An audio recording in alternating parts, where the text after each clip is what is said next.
கிழக்கு நியூஸ் நேயர்களுக்கு வணக்கம். நான் பத்ரி சேஷாத்ரி. அயோத்தியில் உள்ள ராமர் கோவில் மிகப்பெரிய போராட்டத்துக்கு பிறகு அதில் பல்வேறு வன்முறைகள் நடந்து இந்த கோவில் இருந்த இடத்தில் இருந்த பாபர் மசூதி இடிக்கப்பட்டு அதற்கு பிறகு வழக்கு நடந்து அந்த இடம் ராமர் கோவில் வர வேண்டும் என்று உச்சநீதிமன்றத்தில் நீதிபதிகள் ஒப்புக்கொண்டு தீர்ப்பு கொடுத்து அதற்கு பிறகு அங்கே ஒரு மாபெரும் கோயில் உருவானது. அதை கட்டும் பொறுப்பும் அதை நடத்தும் பொறுப்பும் ஸ்ரீ ராம ஜென்ம பூமி தீர்த்த க்ஷேத்திர ட்ரஸ்ட் என்பதற்கு கொடுக்கப்பட்டது. இப்பொழுது கடந்த சில தினங்களாக ஒரு மிகப்பெரிய சர்ச்சை ஒன்று வெளிச்சத்துக்கு வந்திருக்கிறது.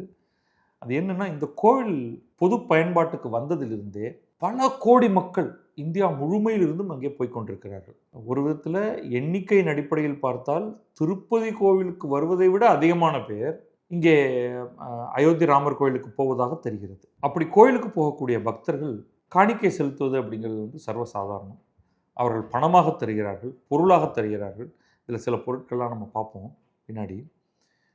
இதில் என்ன சர்ச்சை அப்படின்னா, ஒரு அபாண்டமான ஒரு விஷயம் தெரிய வந்தது. அந்த டொனேஷன்ஸ் வருது இல்லையா, இந்த காணிக்கைகளை கணக்கிட்டு பிரித்து பத்திரமாக கொண்டு போய் வங்கியில் செலுத்த வேண்டும். இதுதான் நடைமுறை. அந்த கோவிலுடைய சொத்து கோவில் பெயரால் இயங்கக்கூடிய கணக்குகளில், வங்கி கணக்குகளில் இருக்கும். ஆனால் இதை ஹேண்டில் பண்ணுற ஒரு குழு அப்படியே பணத்தை இஷ்டத்துக்கு அடிச்சிருக்காங்க. அடித்தது மட்டும் இல்லை, இது எல்லாமே இந்த சிசிடிவியில் வெளிப்படையாக தெரிந்திருக்கிறது. ஆனால் அதை கண்காணிக்க வேண்டிய பொறுப்பை வைத்திருந்த அந்த அறங்காவலர்கள், அந்த அறக்கட்டளை நம்ம சொன்னோம் இல்லையா, ஸ்ரீ ராம ஜென்ம பூமி தீர்த்த க்ஷேத்திர ட்ரஸ்டுடைய அறங்காவலர்கள் அதை பற்றி கவலையே படலை. அதில் அவர்களுக்கு சிலருக்கு நிச்சயமாக இந்த திருடுதலில் பொறுப்பும் இருக்கலாம். இன்னும் ஒரு சிலருடைய அலட்சியத்தின் காரணமாக இது நடந்திருக்கலாம். ஸோ இதுதான் கதை. இது கொஞ்ச நாளாகவே இது ஓடிக்கிட்டு இருக்கு. ஆனால் ஓரளவுக்கு ஒரு தெளிவு வந்ததற்கு பிறகு இதை ஒரு காணொலியாக ஆக்க வேண்டும் என்பதற்காக தான் நான் காத்திருந்தேன். இப்போ இந்த விஷயம் வெளியில் வந்ததற்கு பிறகு உடனடியாக அந்த மாநில அரசு, உத்தரப்பிரதேச அரசு, பாரதிய ஜனதா கட்சியுடைய அரசு, அவங்க ஒரு சிறப்பு புலனாய்வு குழு ஒன்றை நியமித்தார்கள். முதல் கட்டமாக ஒரு ஃபஸ்ட்டு ரிப்போர்ட் ஒன்று கொடுத்துருக்காங்க. ஒரு இடைக்கால அறிக்கை அப்படின்னு நீங்கள் வச்சுக்கோங்க. இன்னும் முழுமையான அறிக்கை பிறகு வெளியாகும். இந்த அறிக்கையில் நமக்கு பல அதிர்ச்சி தரத்தக்க விஷயங்கள்லாம் தெரிய வந்திருக்கு. அது என்னென்ன அப்படின்னு பார்ப்போம். அவங்க முக்கியமாக 2 பேர் மீது அவர்கள் திருடினார்கள்னு சொல்லலை, ஆனால் இந்த திருட்டு நடப்பதை கண்காணிக்காமல் விட்டுவிட்டார்கள் என்று 2 பேரை சொல்கிறாங்க. அவங்களும் ரிசைன் பண்ணிட்டாங்க. இதில் ஒருத்தர் சம்பத் ராய், உங்களுடைய பொதுச் செயலர், அந்த ட்ரஸ்டோடைய பொதுச் செயலர், ஒரு சீனியர் ட்ரஸ்டி அனில் மிஸ்ரா. இவங்க 2 பேருமே இப்பொழுது தங்களுடைய பதவியிலிருந்து விலகிவிட்டார்கள். அவங்க முக்கியமாக சொல்கிறது இந்த அனில் மிஸ்ரா அப்படிங்கிற அந்த ஸ்பெஷல் இன்வெஸ்டிகேஷன் டீம், அந்த சிறப்பு புலனாய்வு குழு இல்லீகாலிட்டிஸ், இர்ரெகுலாரிட்டிஸ் இது எல்லாத்துக்குமே காரணம் சீரியஸ் அட்மினிஸ்ட்ரேட்டிவ் அண்ட் சூப்பர்வைசரி லாப்சஸ். இதற்கான நிர்வாகத்துக்கும் மேற்பார்வைக்குமான ஒரு ஸ்கீம் ஒன்று உருவாக்குறாங்க இல்லையா, ஒரு ஸ்டாண்டர்ட் ஆப்ரேட்டிங் புரோட்டோகால் அப்படின்னு சொல்லுவோம். அந்த ஸ்டாண்டர்ட் ஆப்ரேட்டிங் புரோட்டோகாலே வீக்காக இருந்தது. அப்படிப்பட்டது கூட ஒழுங்காக செயல்படுத்தப்படலை. அதனால் திருட்டு சர்வசாதாரணமாக நடந்தது. அது ஒழுங்காக இம்ப்ளிமெண்ட் பண்ணலை. நீங்கள் முதல்ல உருவாக்கின அந்த வழிமுறைகளே சரியாக உருவாக்கப்படலை, அது கூட ஒழுங்காக பின்பற்றப்படலை. இந்த டொனேஷன் கவுண்டிங் ப்ராசஸ் நீங்கள் தமிழ்நாட்டில் பல கோயில்கள் இருக்குது. இந்த தமிழ்நாட்டில் நிறைய பணம் கொடுக்கக்கூடிய கோயில்களில் உண்டியலில் இருந்து காணிக்கை எண்ணும் பணி அப்படிங்கிறது ரொம்ப தீவிரமாக நடைபெறும். அதில் ஈடுபட்டிருப்பவர்கள் எந்த விதத்திலும் பணத்தை களவாடாமல், பணமோ பொருளோ களவாடாமல் இருப்பதற்கென்று ஒரு ப்ராசஸ் ஒன்று இங்கே தமிழ்நாட்டில் ஃபாலோ பண்ணுறோம். இது எல்லாத்துக்கும் பெரிய கோயில் ஒன்று இருக்குது, திருப்பதி. திருப்பதியில் வரக்கூடிய பணம் அவ்வளவு அபாரமான எண்ணிக்கையில் வருது. அவங்க ஒரு ஸ்டாண்டர்ட் ஆப்ரேட்டிங் புரோட்டோகால் வச்சுருக்காங்க. அது எதையுமே இந்த இந்த கோவில், அயோத்தி ராமர் கோவில் பின்பற்றலை. அவங்களுக்கு அந்த மாதிரியான ஒரு கிளாரிட்டியோ இல்லை வெளியில் போய் கேட்கணும், கேட்டு தெரிஞ்சுக்கணும், அங்கிருந்து ஆட்களை வரவழைக்கணும் அப்படிங்கிறதெல்லாம் இல்லை. ஸோ இந்த இன்வெஸ்டிகேஷன் குழு என்ன பண்ணாங்கன்னா, இன்னொன்று இந்த சிசிடிவி கேமரா அவங்க வெறும் 45 நாளைக்கு மட்டும்தான் ஸ்டோரேஜ் வச்சுருக்காங்க. ஸோ இதிலேயே ஸ்டாண்டர்ட் ப்ரொசீஜர் என்னென்னா, குறைந்தபட்சம் 180 நாள்கள், 6 மாதத்துக்கானதை வைக்கிறதானது தான் வந்து சரியான விஷயம். அவங்க வந்து வெறும் 45 நாளைக்கு 1.5 மாசத்துக்கானது வச்சிருக்காங்க. அதை எடுத்து பார்த்தாலே, அதுல வந்து அந்த வெறும் கடந்த 40 நாள்ல நடந்தத சிசிடிவி உட்கார வச்சு ஓட விட்டுருக்காங்க. ஓட விட்டு பார்க்கறதுல 70 இன்ஸ்டன்ஸ் ஆஃப் திருட்டு அத பார்த்தாலே தெரியுது. 6 பேர் அந்த சிசிடிவிய பார்க்கும்பொழுது, கடந்த 40 தினங்கள்ல 70 இடத்துல திருடியிருக்காங்க. அதே ஆளுங்க. யாருமே கவனிக்கல. என்ன நம்பிக்கையில அத பண்ணாங்க அப்படிங்கிறது தெரியல. அப்ப இது வந்து செக்யூரிட்டி புரோட்டோகால் ஒழுங்காக பின்பற்றப்படல. அது அவங்க வந்து ஒரு இந்த இன்டரிம் ரிப்போர்ட்ட ஒரு 9 பக்க ரிப்போர்ட் ஒண்ணு குடுத்திருக்காங்க. அதுல வந்து முக்கியமாக இந்த அனில் மிஸ்ரா செய்ய தவறியவை. அவர் பணம் எடுத்தார்ன்னு சொல்லல. அவர் செய்ய தவறியவை அப்படிங்கிறத வந்து அவங்க தெளிவாக சுட்டி காட்டுறாங்க. என்னென்னலாம் தவறு செய்திருக்கிறார்கள் அப்படின்னு உங்க லிஸ்ட் கொடுக்குறாங்க. இப்ப ஸ்டாஃபை வந்து ஃப்ரிஸ்க் பண்றதில்ல. ஃப்ரிஸ்கிங் அப்படின்னா இப்போ நீங்க ஏர்போர்ட்ல போறீங்கன்னா உங்களை வந்து அப்படி தொட்டு தொட்டு தட்டி உள்ளுக்குள்ள ஏதாவது ஒளிச்சு எடுத்துட்டு போறீங்களா, அதாவது உள்ளுக்குள்ள போகும்பொழுதும் சரி வெளியே வரும்பொழுதும் சரி, இது சாதாரணமான ஒரு விஷயம். இது செய்யல. தேவையான அளவுக்கு காவல் பணியாளர்கள் நியமிக்கப்படலை, காவலர்கள் நியமிக்கப்படலை. இந்த கவுண்டிங் பண்றாங்க இல்லையா, இந்த காணிக்கை எண்ணுபவர்கள் அவங்களுக்கு என்று தனியான ஒரு யூனிஃபார்ம் கொடுக்கப்படலை. அவங்க தங்களுடைய சொந்த பொருட்களை உள்ளே எடுத்து செல்வதை தடை செய்யணும், செய்யலை. அப்போ நீங்கள் சொந்தமாக ஏதோ ஒரு பையை எடுத்துகிட்டு போகிறீங்க, அப்புறம் அந்த பைக்குள்ளே நீங்கள் அப்படியே ஒரு நோட்டுக்கட்டை தூக்கி உள்ளே போட்டிங்கன்னா யாருக்கு தெரியும்? அப்புறம் திரும்பி வெளில எடுத்துகிட்டு போகும்போது செக் பண்ணுறதில்ல, சர்ப்ரைஸ் இன்ஸ்பெக்ஷன்ஸ் நடக்கிறது இல்லை. இது வந்து ரொம்ப ரொம்ப முக்கியமானது. வங்கிகள்லேயே இது நடக்கும். அதுக்கப்புறம் டெய்லி ரிப்போர்ட்டிங், இன்றைக்கு என்ன கணக்கு எடுத்தீர்கள் அப்படிங்கிறத குறிப்பு கொடுங்க, பண்ணுறதில்லை.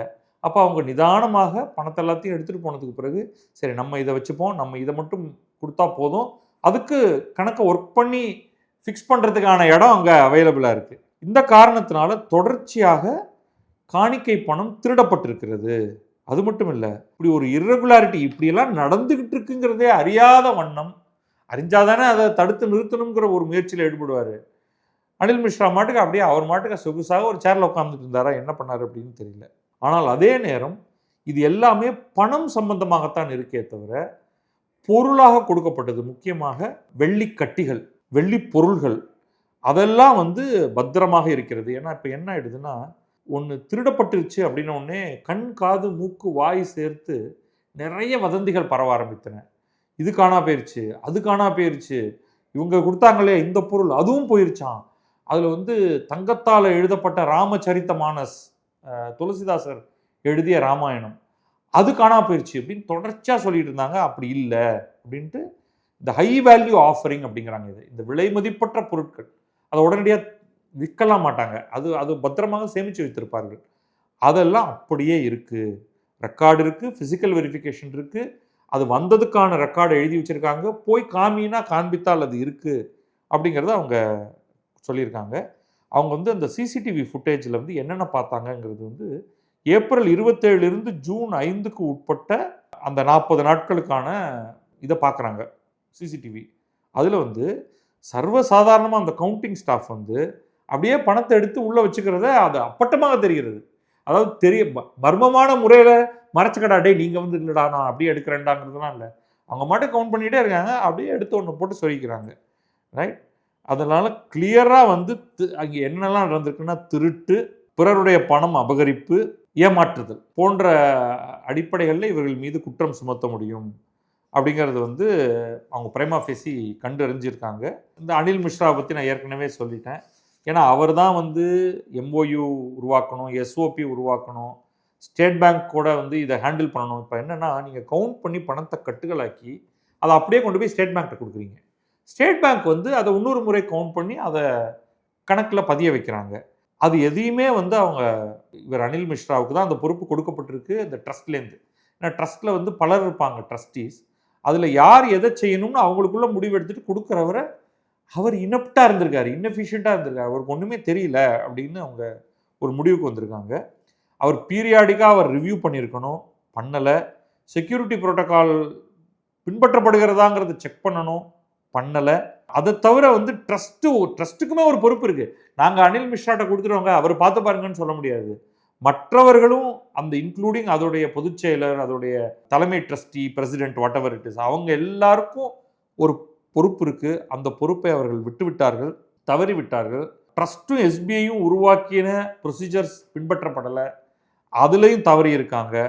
அந்த கவுண்டிங் நடக்குது இல்லையா, அந்த இடத்துக்கு இன்சார்ஜாக சுபாஷ் ஸ்ரீவாஸ்தவான்னு ஒருத்தர் இருந்திருக்காரு. அவர் தன்னுடைய வேலையை அவர் செய்யவே இல்லை அப்படிங்கிறது அவங்க கண்டுபிடிச்சிருக்காங்க.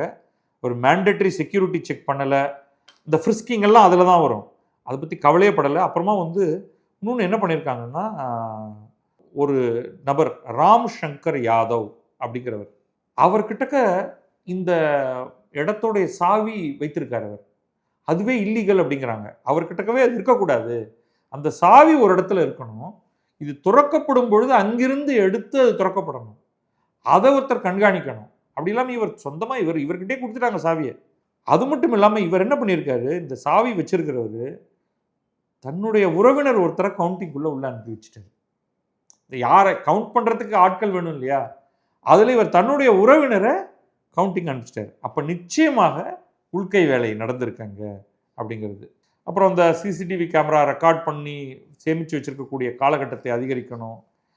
45 நாளுங்கிறதுலேருந்து குறைந்தபட்சம் 180 நாளாவது இருக்கணும் அது அப்படின்லாம். சிசிடிவியோடைய ப்ளஸ் அண்ட் மைனஸ் என்னென்னா, கடந்த 40 நாள்களில் நடந்தது என்னென்னு தெரியுது, ஆனால் கடந்த ஓராண்டில் இவங்க எவ்வளவு திருடினாங்க அப்படிங்கிறது இனிமேல் இவங்களை போட்டு மிரட்டி அடித்து நிமித்தி எங்கடா ஒழிச்சு வச்சுருக்கீங்க அப்படின்னு கேட்டால்தான் உண்டு தவிர, இவங்க என்ன இந்த எக்ஸ்டென்ட் ஆஃப் திருட்டு அப்படிங்கிறது தெரியல.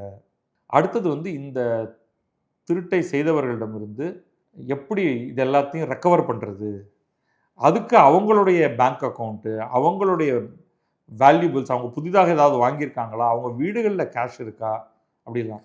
ஆஸ் யூஷுவல் உத்தரப்பிரதேசம் என்ன பண்ணிட்டோம்னா, தவறு செய்தால் அவங்க வீட்டை போய் இடிச்சிடுறது அப்படின்னு ஒன்று. அது கொஞ்சம் அபத்தமானது. அதை சர்வசாதாரணமாக செய்கிறாங்க.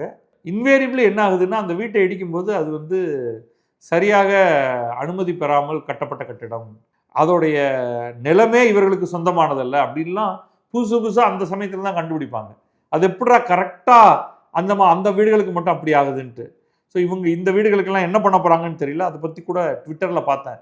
அவங்க வீடெல்லாம் இடிக்க போகிறாங்க, இந்துவாக இருந்தாலும் சரி முஸ்லீமாக இருந்தாலும் சரி, தவறு செய்தவரே அப்படிலாம் ஒருத்தன் வீராவேசமாக போட்டுட்டு இருக்கான். அதெல்லாம் அன்லாஃபுல். நீங்கள் ஒருத்தன் திருடனாகவே இருந்தாலுமே சட்டத்தின் அடிப்படையில் தான் நீங்கள் அவனுக்கு தண்டனை கொடுக்க முடியுமே தவிர, இந்த சட்டத்துக்கு புறம்பான வகையில் அதெல்லாம் பண்ண முடியாது. ஸோ இன்றைக்கி நமக்கு ஃபுல் எக்ஸ்டென்ட் ஆஃப் லாஸஸ் என்ன அப்படின்னு தெரியாது. ஸோ அவங்க மல்டிபிள் ரிஃபார்ம் ப்ராசஸ் கொடுத்துருக்காங்க. சில பேரை கைது பண்ணியிருக்காங்க. அவங்க மேலே கேஸ் போட போகிறாங்க. அவனீஷ் சுக்லா, அனுகல்ப் மிஸ்ரா, லவ்குஷ் மிஸ்ரா, மனிஷ்குமார் யாதவ், கருணேஷ் பாண்டே, ராம் சங்கர் மிஸ்ரா போன்றவர்கள் இதில் அடக்கம். இவங்க மேலே திருட்டிலிருந்து ஆரம்பித்து நான் சொன்ன மற்ற பல்வேறு தலைப்புகளில் அவங்க வழக்கு பதிவிக்கிறாங்க. அப்புறம் அதே மாதிரி தன்னுடைய செயலை சரியாக செய்ய விட்டதற்காக அந்த அறைக்கு பொறுப்பாக இருந்த ஸ்ரீவாஸ்தவா மற்றும் ராம் சங்கர் யாதவ், அந்த சாவி வைத்து கொண்டிருக்கக்கூடிய ராம் சங்கர் யாதவ், இவர்கள் பேரிலும் எஃப்ஐஆர் போடப்படும் அப்படின்னு சொல்லியிருக்காங்க. மற்றபடி நம்ம சொன்ன மாதிரி இந்த சில்வர், இந்த ஜுவல்லரி அதெல்லாம் அப்படியே பத்திரமாக இருக்கிறது. இப்போ இதில் என்ன பண்ணியிருக்காங்கன்னா, அடுத்ததாக அந்த ட்ரஸ்ட்டை கொஞ்சம் மாற்றி அமைச்சிருக்காங்க. புதிதாக ஒரு சீஃப் எக்ஸிக்யூட்டிவ் ஆஃபீஸரை அங்கே இந்த ட்ரஸ்ட்டுக்கு நியமிப்பதற்காக, வேலைக்கு எடுப்பதற்காக ஒரு குழு ஒன்றை உருவாக்கி இருக்கிறார்கள். அவங்க அதை போய் அடுத்து புதிதாக, ஏன்னா இதெல்லாம் சீரியஸ் பணம் வரக்கூடிய ஒரு இடமாக மாறிடுச்சு. ஒரு உதாரணத்துக்கு உங்களுக்கு அந்த எக்ஸ்டென்ட் ஆஃப் பணம் சொல்கிறேன். இவர்கள் இந்த கோவிலை கட்ட வேண்டும் என்று ஆரம்பித்த பொழுது இவங்களுக்கு வந்த டொனேஷன் கான்ட்ரிபியூஷன் பார்த்திங்கன்னா 3264 கோடி ரூபாய்.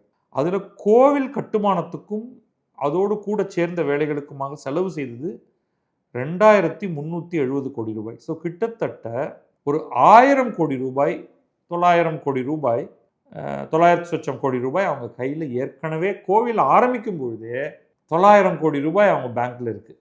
அதுக்கப்புறமா இவர்கள் ரெக்கார்ட் பண்ணியிருக்கிறது 582 கோடி ரூபாய் காணிக்கை கேஷா. எனக்கு என்னவோ இதில் ஒரு 200-300 கோடி ரூபாய்க்கு மேலே அடிச்சிருக்கானுங்க. அடித்தது போக வந்திருக்கிறது 582 கோடி ரூபாய் அப்படின்னு. இதில் 391 கோடி ரூபாய் கோவிலுடைய ஆப்ரேட்டிங் எக்ஸ்பெண்டிச்சருக்காக செலவு பண்ணியிருக்காங்க. மீதி வங்கியில் போடப்பட்டிருக்கிறது. ஸோ அந்த விதத்தில் பார்த்தீங்கன்னா கிட்டத்தட்ட ஒரு 190 கோடி ரூபாய்க்கு மேலே இப்பொழுதைக்கு வங்கியில் ஏற்கனவே ஒரு 900 கோடி, இப்போ ஒரு 190 கோடி. ஸோ 1000 கோடி ரூபாய்க்கு மேலே வங்கியில் இருக்குது. ஆனால் குறைந்தது 200 கோடி ரூபாயாவது திருடப்பட்டிருக்கும் அப்படிங்கிறது என்னுடைய கெஸ்ஸு. மீதி அதை அவங்க முழுமையாக கண்டுபிடிச்சாதான் தெரியும். ஆரம்ப கட்டத்திலேயே இதை கண்டுபிடித்தது சிறப்பு. ஏன்னா இது வந்து இனிமே தான் இதோடைய லெவல் ஆஃப் டொனேஷன் இன்னும் பல மடங்கு மேலே போக போகுது. அப்போ இப்பொழுதாவது இதை கண்டுபிடிக்கப்பட்டு இது சரிப்படுத்தப்படுகிறது அப்படிங்கிறது தான். ஆனால் இது ஒரு பெரிய ஆதங்கம். ஏன்னா இந்திய மக்கள் அத்தனை பேரும், இந்துக்கள் குறிப்பாக, மிகப்பெரிய போராட்டத்துக்கு பிறகு இந்த கோவில் கட்டப்படுகிறது. அவர்களும் கோடிக்கணக்கில் போய் இங்கே குவிகிறார்கள். அப்போ அவங்க வந்து 5 ரூபா 10 ரூபான்னு அவங்கவுங்க ஊர்லேருந்து கொண்டு வந்து போட்ட பணம், அதை ஒரு செட் ஆஃப் ஆட்கள் திருடுறாங்க அப்படிங்கும்பொழுது அது மிகப்பெரிய ஒரு நம்பிக்கை துரோகம். இந்த நம்பிக்கை துரோகத்துக்கு அன்ஃபார்ச்சுனேட்லி நம்முடைய சட்டத்திட்டங்களின்படி ஒரு சில பணத்தை ரெக்கவர் பண்ணணும். சில ஆண்டுகள் சிறை தண்டனைங்கிறதுக்கு மேலே 2 வருடம் 3 வருடம் இருக்கும் அதிகபட்சமாக பணம், அவ்வளோதான் இருக்கும். ஆனால் அவர்கள் வந்து ஒரு பெரிய ஒரு ஒரு அமைப்பையே குலைத்து விட்டார்கள். இப்போ யாருமே வந்து இந்த ராம ஜென்மபூமி தீர்த்த க்ஷேத்திர ட்ரஸ்ட்டுங்கிறத நம்பவே மாட்டான். திருட்டு பயலடா நீங்கள்லாம் அப்படின்னு தான் சொல்லுவான். அதில் எண்ணற்றவர்கள் அதை போராடி கொண்டு வந்திருக்கக்கூடிய இந்த விஷயத்தில் இப்போ வந்து பிஜேபி மீது, விஹெச்பி மீது, ஆர்எஸ்எஸ் மீது, இவர்கள் மீதெல்லாம் வந்து குற்றம் சாட்டப்படுகிறது, கேலி பண்ணப்படுகிறது. நீங்கள் எதுக்காக இதெல்லாம் பண்ணீங்கன்னு தெரியும்டா அப்படின்ட்டு. இதை விட இன்னொரு முக்கியமான விஷயம் வந்து அரசுகள், இப்போ தமிழ்நாட்டில் பார்த்தீங்கன்னா இந்து சமய அறநிலையத்துறை அப்படின்னு ஒன்று இருக்குது. இந்து சமய அறநிலையத்துறையில் பிடியிலிருந்து கோவில் விடுவிக்கப்பட வேண்டும் அப்படின்னு போராடிட்டு இருக்காங்க இல்லையா? அவங்கள பார்த்து ஆமாடா தெரியும்டா, எதுக்காக நீங்கள் பண்ணுறீங்கன்னு தெரியும்டா, இப்போ வந்து பணத்தை அரசு எடுத்து நல்ல திட்டங்களுக்கு செலவு பண்ணுது, நீங்கள் வந்து இந்த கோவிலை நீங்கள் கையில் எடுத்துக்கணும், இதுலேருந்து பணத்தை திருடணும், அவ்வளோதானே, இதை பாருங்க அயோத்தியிலே திருடி இருக்கானே என்று இந்த கோவிலை காரணம் காட்டி இந்த கோவிலுக்கு எதிரானவர்கள், உண்மையிலேயே இந்து மதத்துக்கு எதிரானவர்கள், கோவிலுக்கு எதிரானவர்கள் இந்த இந்த போராட்டங்களை பின்னுக்கு தள்ளக்கூடிய ஒரு செயலை செய்வார்கள். அந்த விதத்தில் பார்த்தா இந்த 6 பேர் இன்றைக்கு கைது செய்யப்பட்டிருக்கக்கூடிய 6 பேர், அதற்கு பிறகு இன்னும் ஒரு 2 பேர் குறைந்தபட்சம், இந்த 8 பேர் நீங்கள் எடுத்துக்கிட்டிங்கன்னா அவர்கள் வந்து இந்த காஸ்ட், இந்த தனிப்பட்டதாக அரசின் கீழ் இயங்காமல் தனியாக இயங்கக்கூடிய கோவில்கள் சிறப்பாக இருக்கும் என்னும் அந்த கருத்தின் மீது ஒரு பெருத்த அவநம்பிக்கையை ஏற்படுத்தியதன் மூலமாக அந்த காசையே கெடுத்து குட்டிச்சவராக்கிட்டாங்க. பார்க்கலாம் அதுலேருந்து நம்ம எப்படி மீண்டு வருவோம்னு. இந்த திருட்டுகள் எல்லாம் எல்லா இடத்திலும் நடக்கிறது, கோவில்களிலும் நடக்கிறது. அவற்றையும் உடனே வந்து கடவுள் பார்த்துட்டு தானே இருந்தான், கடவுள் என்ன பண்ணா என்று கேட்காமல், சட்டம் ஒழுங்கு என்ன செய்ய வேண்டுமோ அதையும், ப்ரொசீஜர்ஸ், ஒரு ஸ்டாண்டர்ட் ஆப்ரேட்டிங் ப்ரோட்டோகால்ஸ் என்னென்னலாம் இருக்கணுமோ அதையும் உருவாக்கி, இந்த தவறு நெருந்து விடாமல் எவ்வாறு திருப்பதி நடந்து கொள்கிறதோ அதை போன்ற அந்த ஒரு தரத்தில் அயோத்தி கோவிலும் நடந்து கொள்ள வேண்டும் என்பதுதான் நம்முடைய விருப்பம். நன்றி, வணக்கம். நான் பத்ரி சேஷாத்ரி. இது கிழக்கு நியூஸ்.